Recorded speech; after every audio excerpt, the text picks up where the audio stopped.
ഇന്നലെ തമിഴ്നാട് ബി.ജെ.പി. അധ്യക്ഷൻ അണ്ണാമലൈ തന്റെ യൂട്യൂബ് ചാനലിലൂടെ ഒരു വലിയ വാർത്ത ബ്രേക്ക് ചെയ്തിരിക്കുന്നു. കഴിഞ്ഞ ദിവസം തമിഴ്നാട്ടിൽ അറസ്റ്റിലായ ജാഫർ സാദിഖിന് എം.കെ. സ്റ്റാലിൻ്റെ കുടുംബവുമായി അടുത്ത ബന്ധമുണ്ട്.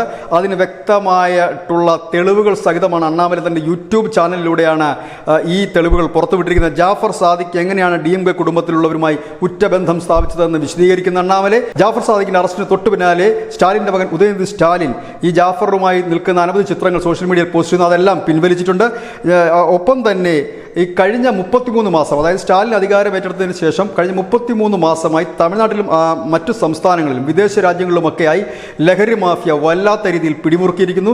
തമിഴ്നാട്ടിൽ അനവധി പേരാണ് ഈ ലഹരി മാഫിയയ്ക്ക് അടിപ്പെട്ട് ജീവിക്കുന്നതെന്ന് എനിക്ക് മനസ്സിലാക്കാൻ കഴിഞ്ഞതാണ് അണ്ണാമലൈ പറയുന്നത് താനൊരു പോലീസ് ഓഫീസർ ആയിരുന്നു, അതുകൊണ്ട് തന്നെ ഇതിൻ്റെ ശൃംഖല എങ്ങോട്ടാണ് നീങ്ങുന്നതും എവിടെയൊക്കെ പണം എത്തിയതും തനിക്ക് വ്യക്തമായി അറിയാമെന്ന് പറയുമ്പോൾ സ്വാഭാവികമായി അത് ചെന്ന് നിൽക്കുന്നത് എം.കെ. സ്റ്റാലിൻ എന്ന് പറയുന്ന ഡി.എം.കെയുടെ മുഖ്യമന്ത്രിയിലേക്ക് തന്നെയാണ്.